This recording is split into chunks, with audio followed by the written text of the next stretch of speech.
दुनिया भर के जानकार ये मानकर चल रहे हैं कि अमेरिका में बढ़ते विरोध की वजह से ट्रंप कभी भी ये जंग लंबा नहीं खींचना चाहेंगे। ईरान भले ही इस जंग को आखिरी मिसाइल तक लड़ने की बात करता हो, लेकिन ये रणनीति अमेरिका के लिए, खासतौर पर डूम्सडे प्लेन के दिखने के बाद, तो क्या ट्रंप ईरान पर परमाणु हमले की तैयारी कर चुके हैं?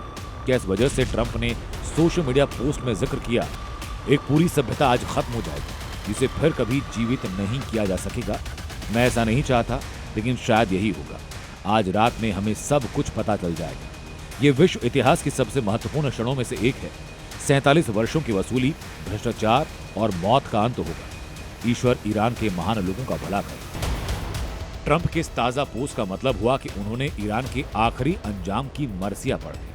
तो क्या माना जाए कि ट्रंप का ये पोस्ट और डूम्सडे प्लेन की उड़ान का कोई सीधा कनेक्शन है? अमेरिका अगर ईरान पर न्यूक्लियर अटैक का ऑर्डर देता है तो उसकी इकलौती वजह ईरान की तरफ से किया जा रहा पलटवार नहीं है, बल्कि खुफिया रिपोर्ट भी है। जो खुफिया रिपोर्ट ये दावा करती है कि ईरान समुद्री बोट के साथ अटलांटिक या प्रशांत महासागर क्षेत्र से मिसाइल अटैक कर सकता है, जो सीधा डोनाल्ड ट्रंप या उनके करीबियों को निशाना बना सकती हैं।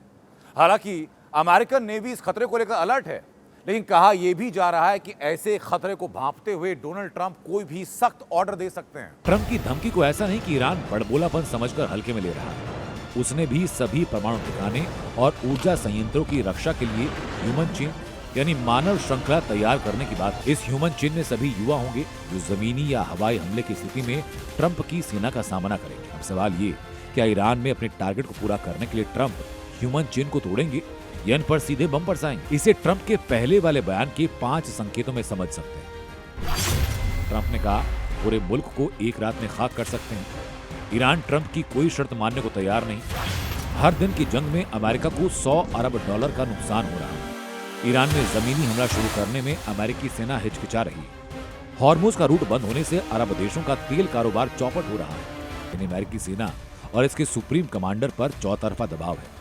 जिस जंग को उन्होंने 4 दिन में खत्म करने की बात कही, वो 40वें दिन में प्रवेश कर चुकी है। तो डूम्सडे प्लेन की तैयारी उसी दबाव का नतीजा तो नहीं? इस सवाल को और बेहतर समझने के लिए पहले इस डूम्सडे प्लेन के बारे में जानिए।